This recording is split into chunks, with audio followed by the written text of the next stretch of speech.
But whenever you look at the teams that the Cowboys have beaten, a combined 0-10, that's really a statistic that I think a lot of people might already know because of how bad the Giants and the Falcons have been.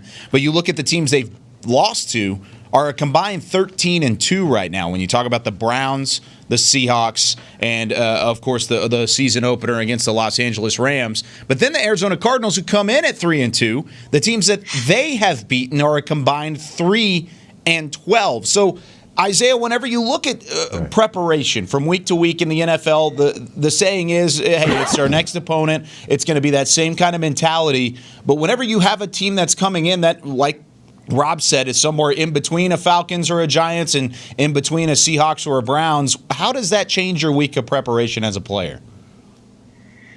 It doesn't change it at all. I've never been a real big stat guy. I'm a big believer in, every week it's a new week, right? It's a new opponent, and every team matches up differently against other teams. That's just facts, right? Personnel versus personnel, scheme versus scheme. So, yeah, I could look at my record and say, okay, we lost to the Rams, we lost to the Seahawks, but guess what? We might match up pretty well against the Cardinals, right? It just really comes down to positions of play, and then obviously schemes. So, I don't put much weight on previous records or any of that stuff. You better show up and play every week in this league.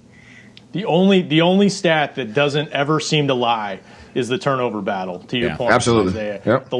I think the Cowboys in the last, here's a stat, but it's turnover stat. In the last 20 years, they've had a negative turnover ratio 11 times, and they missed the playoffs 10 out of 11 years. And the only year they didn't miss it, they were they were in position. Actually, when they had a positive turnover ratio, just about every year they made the playoffs. When they didn't, it was those 8-8 years with Garrett when they were right last week of the season trying to win the division. So, yeah, maybe with Dalton, maybe they're going, like Heckma said, they're going to try to be a little bit more balanced and try to do some things where they're not putting, and some of it's scoreboard related, but not putting your offense in a position where you're turnover risky. They got to clean that part of it up.